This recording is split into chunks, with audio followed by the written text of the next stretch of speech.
Merry Christmas. Merry Christmas to you too. What did you get? Did you get any presents? Oh, did I get any presents? I got some new trainers. Oh, And... How old are you? 12? Velcro. Did they make you run faster, Sam? Did they make you jump higher? Do you know what? They actually do, because I get through trainers at quite a rate because I run to the gym most mornings. Like an elephant, you're flat-footed. Oh, I'm quite flat-footed. I'm not a delicate man. I'm not light on my feet. You're not highly Gebre Selassie, are you? No. You know Kipchoge, Sam? Yeah. I mean, what essentially happens is, within 6 months of me buying a pair of trainers, I'm essentially running in frying pans. That's how they end up. And so it's become a tradition from my wife's family, who are very sporty and active, that I get new trainers for Christmas. 8 pairs to see you through the year. Yeah, something like that, yeah. And also, listeners, Sam has 8 legs. Little known fact. Yeah, it's an odd genetic mutation. You can't spot that. Where most people have toes, I just have more legs. I'm like a house of cards. Legs. I'm like a human house of cards. You're like an Elt, aren't you, from Lord of the Rings? Is that one of the trees? Tree man. Yeah, that's the tree. Yeah. Excellent. So you got some trainers. Very nice. What type of trainers? They are Adidas or Adidas, depending on where you're from in the world. Other brands Very are nice. available. Do you know where the name Adidas comes from? I don't know. It's Adi Daisler. So it's the name of the chap who founded Adidas, and his brother founded Puma, and they founded them opposite each other in the same small street in a small German town. And I think the head offices of Adidas and Puma are still in the same town. Interesting. Directly opposite each other. So it's Adi Daisler. There you go. That is interesting. And so why did his brother have such a different name? Percy Umar, presumably. I don't know. Percy... Yes. Percy Puma. Yes. That's a good name though, Adidas. It is. Very good. So I know what we're going to flip then. Oh, what do you want to do? Well, I can go and get my new trainer. They're already covered in mud, and I'm on a cream carpet, so maybe not. What do you want to do first? Do you want to do this week's podcast, or do you want to do the question and answer session we've been half-heartedly promising for about 6 weeks now? It's very Roger Moore, by the way. I just have images of you draping yourself over a cream carpet whilst doing the podcast with an open fire behind you and an open shirt. Sort of, yeah. And a big moustache that you've grown over Christmas. I think this has got a long way from Tom Selleck, hasn't it? Yeah, I was thinking, is it Kirk Douglas? Yeah. Is it Kirk Douglas? Who am I thinking of? Who's the guy from Deliverance? Could be anyone from the 1970s. Kirk Douglas. I definitely don't mean Kurt Russell. Or Kurt Cobain. Or Kirk Cobain, no. Or Captain Kirk. What's that? No, I wasn't thinking Kirk Douglas. Who am I thinking? Deliverance. Who's in Deliverance? The guy with the tash. Deliverance. That's just for the audience while I... Burt Reynolds. That's also, what you were doing of. Was not Deliverance. What was I doing? You were doing, it's not Sabre Dance, it's on the edge of my tongue, but Deliverance is... Sounded the fucking same to me, you pernickety bastard. Two very different My songs. name's Sam and I can play instruments. My name's Tom and I can't. One of my sons got a keyboard for Christmas. Oh, lucky you. It's one that's got like eight keys, big keys. And I've been teaching myself how to play things like This Old Man.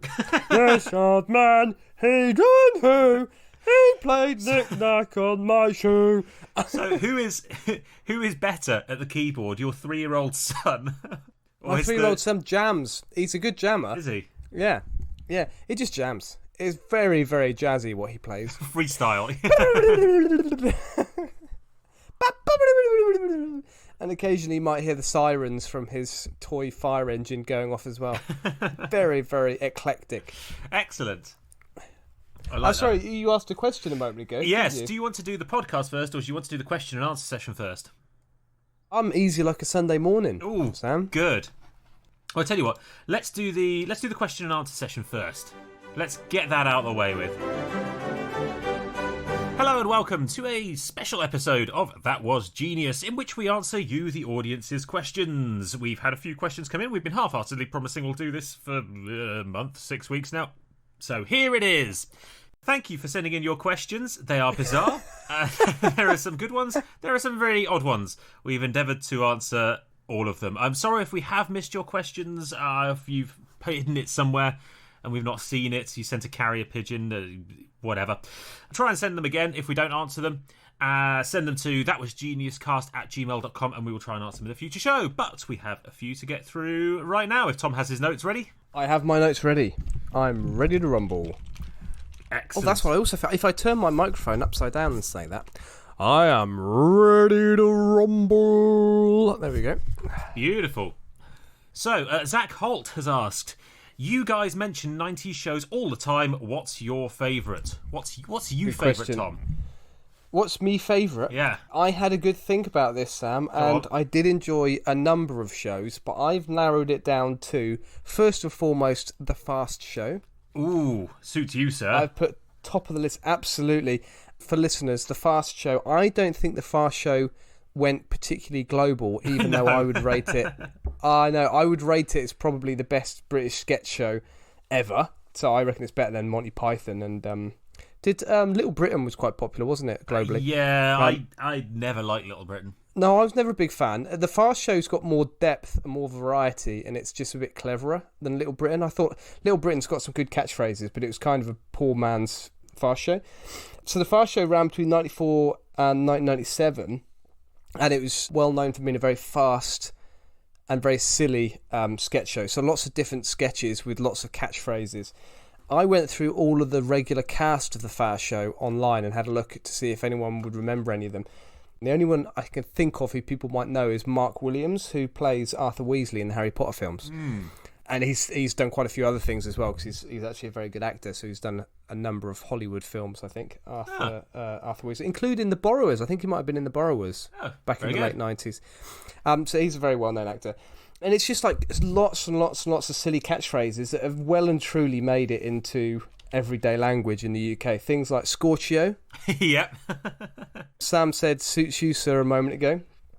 There's the Swiss Tony, isn't there, who's a character, he's a used car salesman who likens everything to making love to a beautiful woman. Recording a podcast is very much like making love to a beautiful woman. Who else is there? Jumpers for Goalposts. We've done that in a previous episode. We have. What else is there? I was very, very drunk. Yes, that's true. There is. His name I can't remember, who's an old man sitting in a big wingback chair in a gentleman's club, absolutely hammered, telling horrendous stories that you only ever hear half of because he can't string a sentence or a word together. Brilliant. So anyway, India. I got the machine gun out. Oh, falling down dead. I don't remember any of this. I was very, very drunk. A bit like Boris Johnson. Yeah, that wasn't far off Boris Johnson, was it? And I also discovered when I was doing my research on my brief research on the Fast Show that two of the original writers, and there were quite a lot of writers for the first couple of series of Fast Show, were the same guys that wrote Father Ted, which is also one of my top 90s TV shows. Yes, Father Ted was on my list as well. We've talked about Father Ted a few times, haven't we? Yeah. And the other connection there is Shooting Stars with Vic Reeves and Bob Mortimer, because which is definitely my top-time TV show of all time. For audiences, you won't have seen this, audiences, because there is literally no way that any other country in the world would show this shite. But it's a comedy quiz show, kind of panel show, which it literally makes no sense whatsoever. It's deliberately designed to be completely nonsensical mayhem, and it's stupid catchphrases and bad costumes. I think Shooting Stars would translate quite nicely, because it's kind of Mike Myers style. Yes, silly humour, isn't it? But it's kind of Austin Powers, just plain stupid. It is quite English. Austin Powers, actually. I wouldn't be surprised if Mike Myers slightly based Austin Powers on Vic Reeves and Bob Mortimer. Very slightly. But it's... Just to give people a snippet of how silly it is, I'd like to sing the Potato Song. Go on. Bear in mind, this is a quiz potato show. Saved my life. Baked potato showed me the way. There you go. There's a little bit of the baked potato song. And in this song, it carries on. There's a little baked potato that starts singing.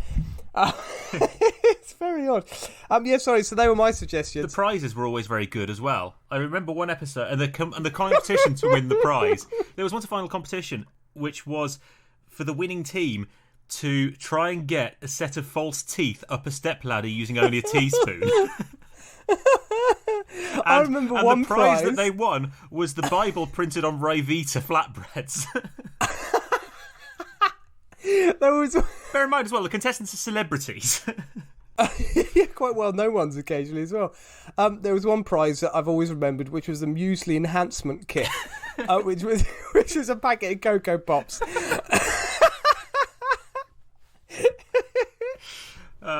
Anyway, I bet you're regretting asking that, aren't you, Zach? Yeah. Well, Zach's probably British. 95% of our other listeners are just like, what on earth is going on? Oh, incidentally, the Fast Show, for foreign listeners, Johnny Depp was a big fan of, and he did a cameo on the Fast Show. He did indeed, yes. Anyway, yes. What were your suggestions? What did you have? Oh god, well, we've been on this for far too long. So I was going to say the Fast Show and Shooting Stars. The only other one that I would add to that, there are two that I would add actually, and they are both they're both sitcoms. One is Spaced, which I absolutely loved. It's a kind of ephemeral 90s, late 90s, early 2000s sitcom about a house share in London, and it's very much kind of the rave era. Who's in that? Because I never got into that. Simon Pegg. Yeah, I thought it was Simon Pegg. And the other guy, who's the other guy? Simon Pegg and Nick Frost. So yes, very, very good, very funny. And also The League of Gentlemen. I knew you'd say that, yeah. I knew you'd say League of Gentlemen. Which is very much my sense of humour. Dave. Hello, Dave. Again, it's a creepy sitcom set in a bizarre village somewhere in North Yorkshire.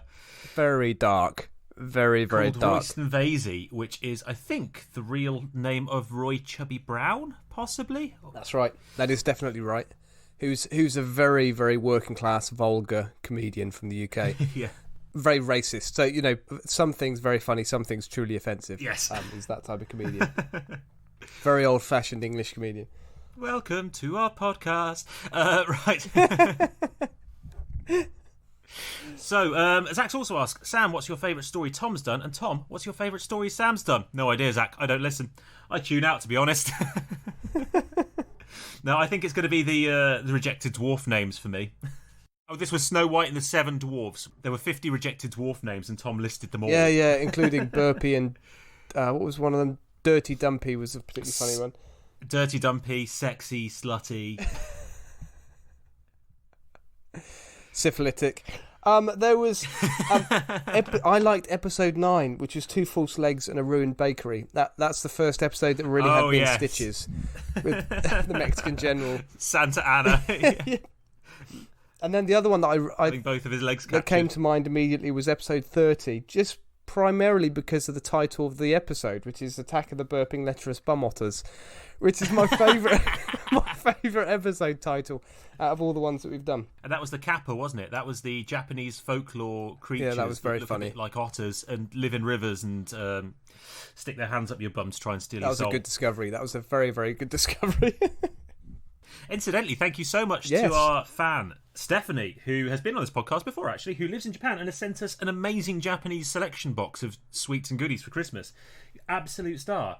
Very, very... I can't say thank you enough. It's very potluck, because you do not know what you're opening. And some of them, you open them up, and you put your hand in, you do it very tentatively, and there's sweat dripping down your brow, and you eat the crisp, and you go, prawn cocktail, that's nice. And then you finish off the back. Yeah. And another one, you go, and then you put it in your mouth, and it's a ridiculously salty, sweet, very, very strange tasting sweet.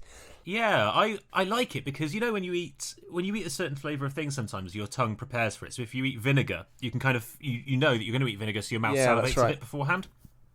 But because you have literally no idea what you're about to put in your mouth, it's a complete bomb going off in your mouth with every bite of everything that you take. Yeah. Sam, that's what life as a prostitute is like. Except never with any salivation. Oh, God, if it turned out to be prawn cocktail flavour, that'd be a bit weird, wouldn't it? Well, but yes, I ate a packet yesterday, which before every night out, I like to smear skips on my bell end. I find it prepares me nicely for the night out. On with the deodorant, just a little tingling, and a skip under the foreskin, and I'm ready to go. One Cheeto up the bum hole keeps me going for the night. Hot and spicy if I'll be dancing. Cheesy if it's just a chilled out one with the lads. Dorito on the nipples, and I'm ready to go. Beautiful. So yes, I was thrilled yesterday to open the packet, which looked like it had a monkey puking up poetry on the cover to discover that it was prawn cocktail crisps. Yes, it's the one with the man in the suit with the samurai sword, which instantly I wouldn't recommend. I think the bouncers wouldn't let you in. But that was the only one I've tasted so far that's borderline. All the other ones have been delicious. I'm thoroughly looking forward to my walnut owl droppings. Those look good. Oh yeah, rooting around in the box. We've got some odd Kit Kats. They're very fun. Yeah, I gave one of those to my wife. She said they were delicious. Yeah, the Kit Kats. I think it was an ice cream flavoured one yesterday. That was very good. And I think I've got a packet of mini noodles. On the front, it's got a woman looking very excited, and on the back, it's got a picture of a strange salad. It's got a picture of a man has broccoli, olives, and noodles. Skips over his bell end.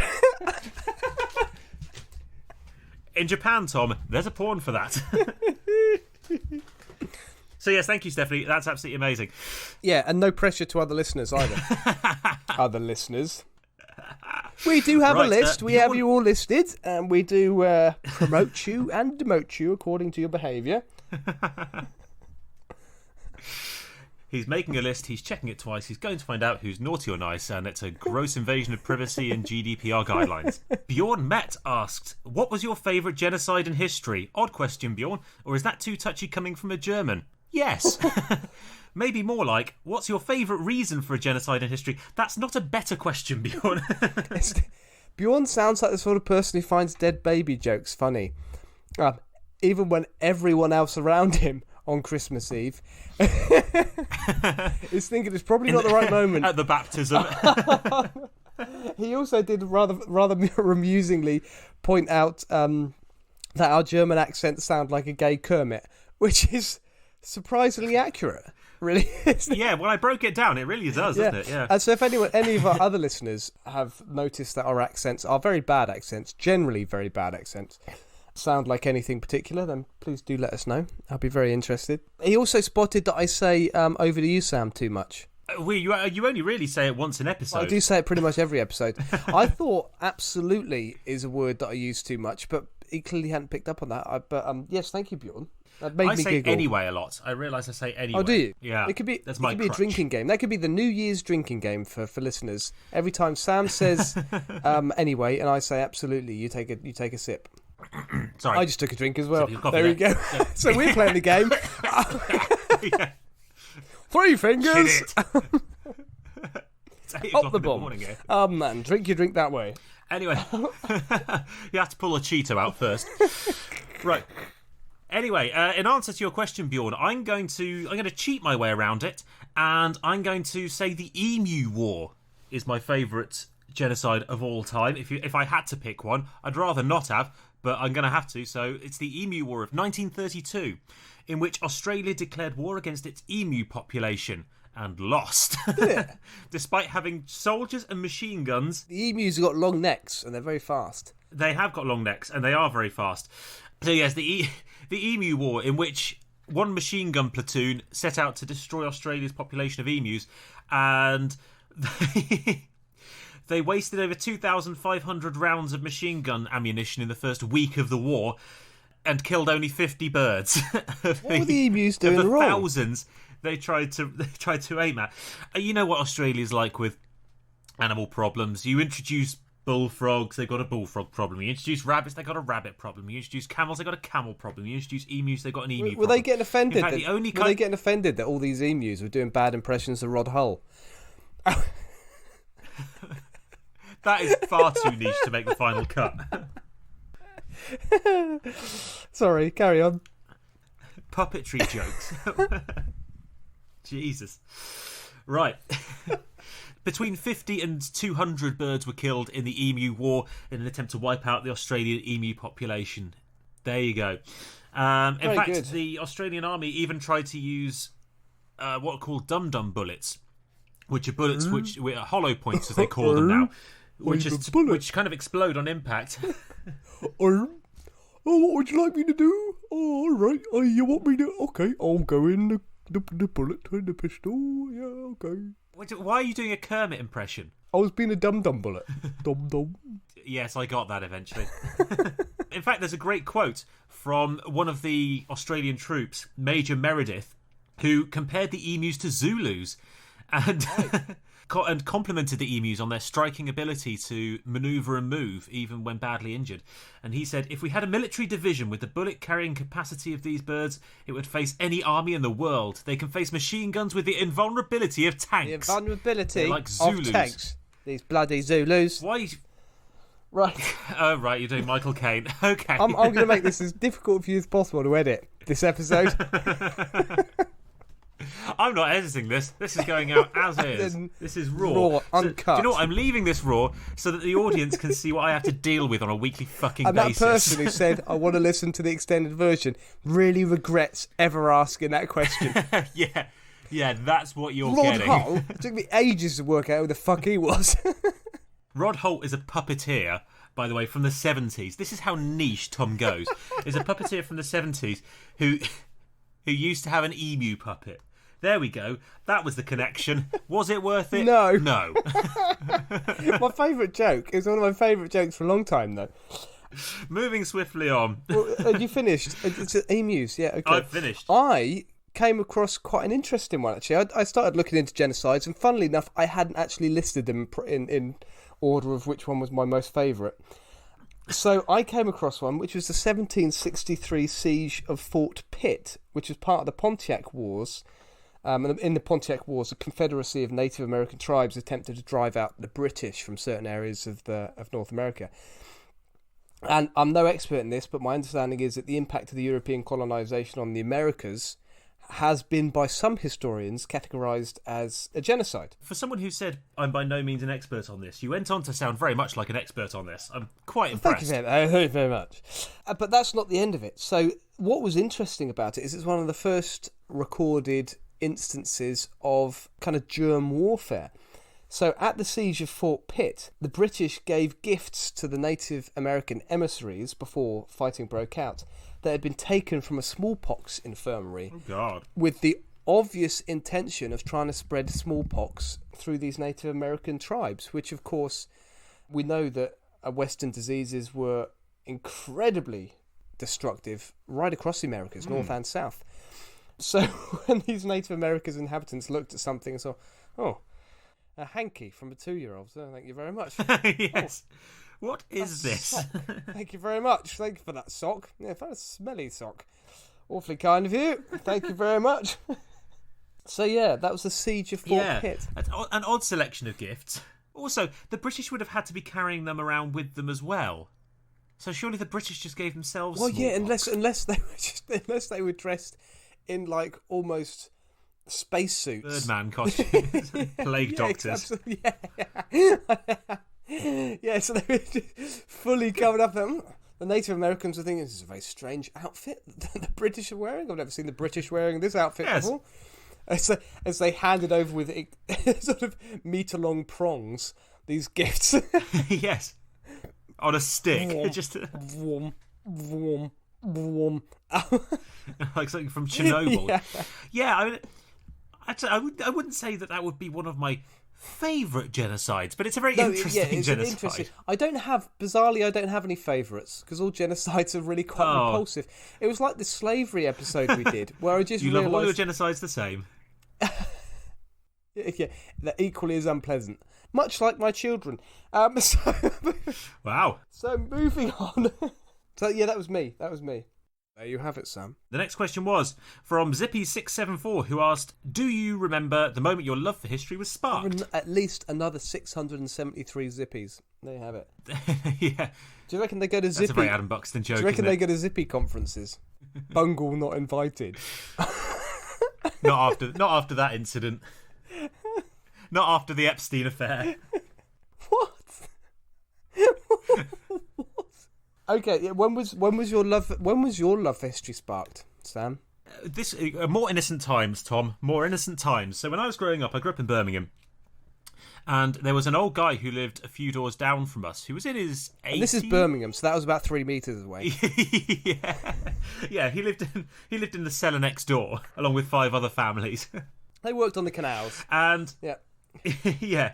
Well, he had been the essentially the equivalent of the fat controller to my 3-year-old Thomas the Tank Engine addicted mind. He had been the fat controller for the Birmingham area. He was in charge of all the railways in the Birmingham area in the 60s. And so I like to listen to his stories about trains, because I like trains and I'm cool. And so my parents just used to leave me with him for hours on end, even occasionally days on end, if they needed a weekend away. Responsible. So more innocent times, go and leave him with the old man down the road, it'll be fine. And so he used to take me on walks down where all of the railway lines that are now closed and have been closed for decades now were. And I was just fascinated to hear these stories of how there used to be something here and there wasn't anymore. And I think that's probably what sparked it. It was either that or watching Blackadder with my dad at a very young age. Was this man's house haunted by the ghost of Ringo Starr? It was constantly narrating his comings and goings. Yeah, slowly drove him to madness. Ringo, let me sleep! That controller was trying to get to sleep. But the man in his cupboard wouldn't let him. He kept playing Yellow Submarine.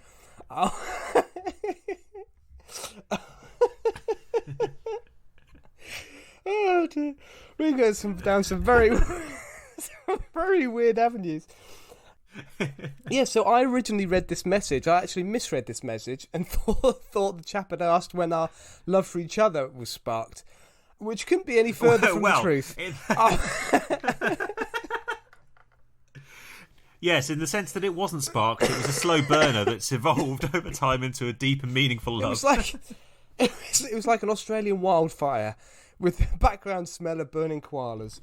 I've always... Where did that come from? New South Wales. Yeah, we don't know where the wildfires came from. Where did that come into relation to our relationship? Well, it was sort of spark. Anyway, I've always loved history, and originally, I think it was just because things were interesting and elicited a sort of ooh and an ah response when you found something out. I also really enjoyed mythology and storytelling. Did you ever watch The Storyteller with John Hurt as a kid? I did, yes. I think that probably had an effect on me as well. Yeah, that was really good. It was a really, really good American English... What's the name of the guy? Jim Henson. It was a Jim Henson production, which was really, really good. Yes, it was, yeah. So I was obviously interested in history before I got to university because I studied at college. But then at university, I read the preface to a book about Anglo-Saxon England. And it had... I can't remember the title of it. I can't remember the author.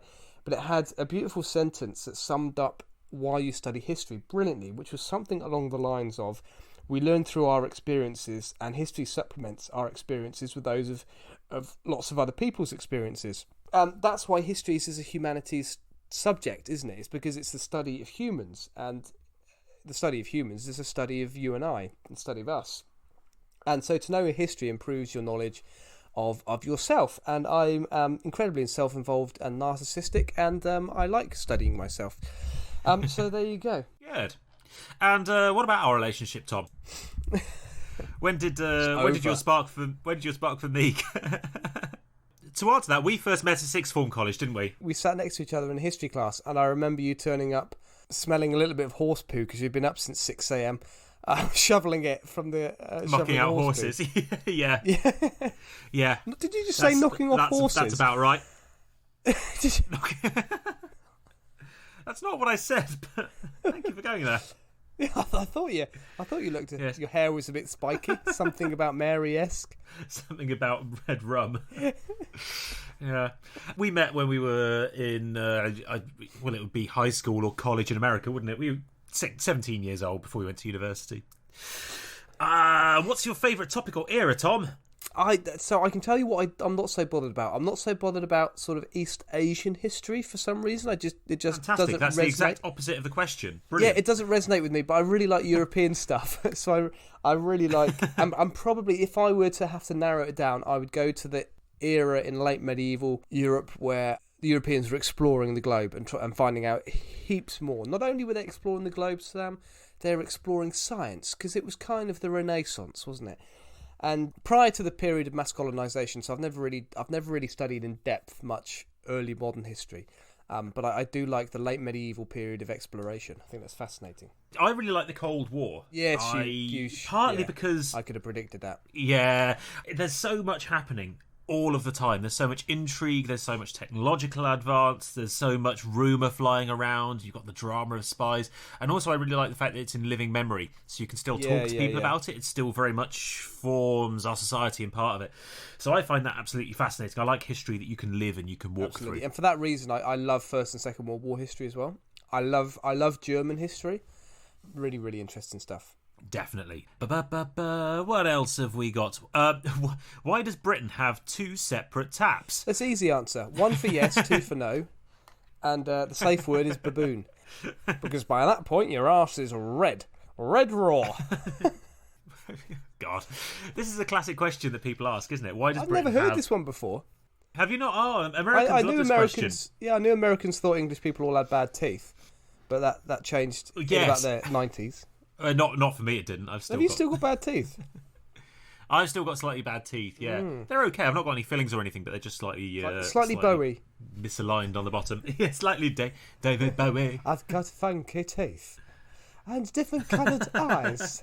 Let's brush. Put on some toothpaste and brush with me. Let's brush. Let's brush. There was a public service film that never happened and should have. David Bowie does Second World War public information videos. Don't trust your wife. She's intellectually inferior to you. Don't talk. Your next door neighbours are German spies.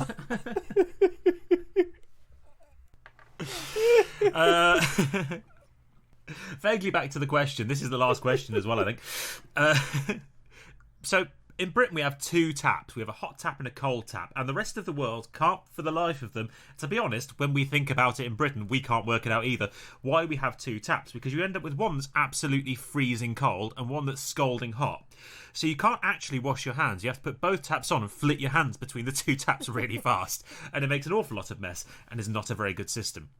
But like a lot of stupid British things that we do, it comes from the fact that we did it first. God damn it, we did it first. Oh, Britannia rules the waves. And standing. The reason why we had it first is because we were one of the first Western European nations, in fact, probably the first Western European nation to have mass public water supply in the home and mass heated water supply. British Empire! Fantastic. Yes, sir. And so the way that the system used to work, and the way it still works in a lot of British houses, you'd have a big tank in the roof of the house. You'd heat water at a certain time of the day, originally by a coal fire, later by electrical gas. And you'd store the water up in the top in a lead tank, and that would be fine. And the thinking was that, and it's not a terrible way of thinking, that hot water left to stagnate in a loft full of rats and whatever else is going to very quickly become very toxic. And a nice temperature as well. Just a really nice temperature for bacteria to breed. So despite the fact that you've boiled the water first, very quickly it's going to become full of nasties. And so by having 2 separate taps, you could allow fresh, cold, drinkable water into the home without contaminating it with the hot water from the tank. That's the theory behind it. To be honest, it's probably still not a terrible idea, really. No, I was about to say, I found that fascinating when I researched it and realised that was the case, because I've always told my wife that she shouldn't wash her toothbrush, wet her toothbrush under the hot tap. And that was something I was taught by my granny. And it was exactly that reason. She told me that was the sole reason, because the hot water was up in the loft. And you only wash your toothbrush under the cold tap, and you only drank out the cold tap. It probably I'm fairly sure it doesn't apply anymore. Well, I don't know. We still have roof storage tanks in a lot of UK homes, particularly older ones. And I certainly wouldn't drink out of those. But most boilers now, what you call combi boilers, so the water is heated as it goes through. So it just takes the hot water from the cold water supply and you're fine. Look at you, Mr. Plumber. But generally, if you're in an old building, it's still not recommended that you drink out the hot tap. Very good. I know. I certainly remember, for example, when I used to work in supermarkets, we would have shitloads of paperwork that we'd have to go through every week and every month, etc. And one of the things that someone would have to do is go around all of the taps on a weekly or monthly basis and just turn them on for 5 minutes and let them drain out. And that was for Legionnaires. Yeah. Just to stop Legionnaires breeding in the taps. So it's clearly, there's some sense behind it. Legionnaire's disease, that is, not literal Romans. Yeah. Just oh, shit. Oh, Decimus Maximus Viridius, get back in there, you bastard. It was a little bit like that Mickey Mouse scene from Fantasia with the broomsticks. You're still supposed to run the cold tap in old UK homes or general UK homes if you've not used it for a while. You're supposed to run it for a few seconds before you drink it because we still use lead pipes in most of the UK. Yeah. And it flushes out any loose bits of lead that might have fallen into the water supply. So you're still supposed to do that.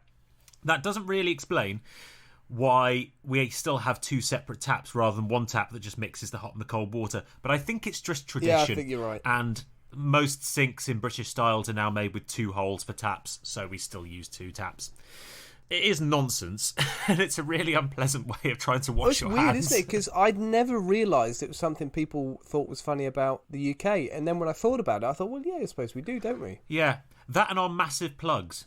Do we have massive plugs, do we? We have massive plugs in the UK, yeah. Our wall plugs are huge. I see what you mean. Yeah, power sockets. But actually, very, very good. We have the safest plugs in the world. That's exactly what I was going to say, because the New Zealand ones are fucking stupid. Our British plugs are far superior. And I think it's because, the British generally are far superior.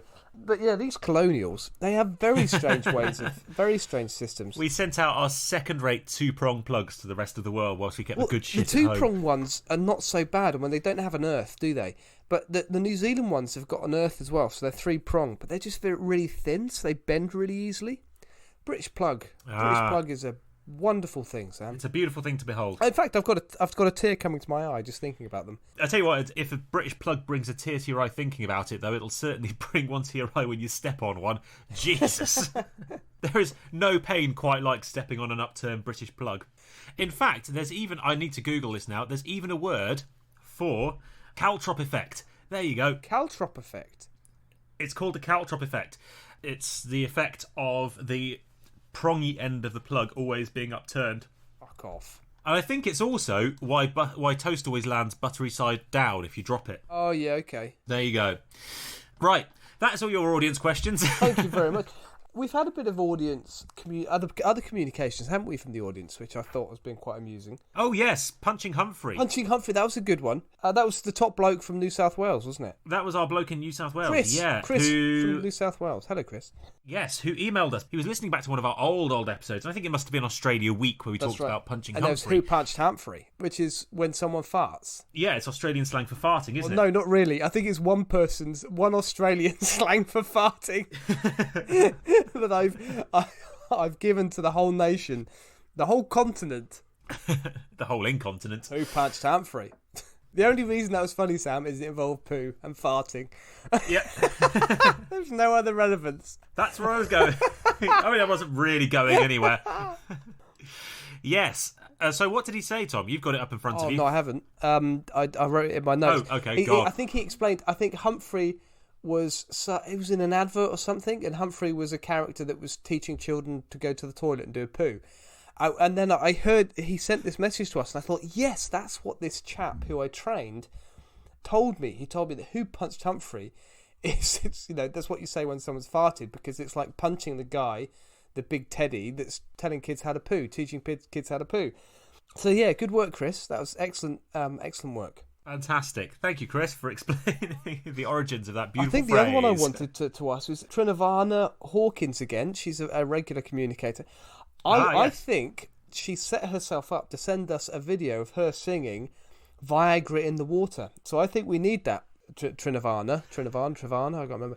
I think you need to send us that so we can put it on Facebook. So I do want to hear the song Viagra in the Water. We'll make it our theme tune. We won't. Depends how good it is. If it's good, we will. But I do want to hear that. I think she should send that through to us. Sam might even splash out and send you a mug. I might get another mug printed and we'll send it out another to you. batch if you send us. Woo!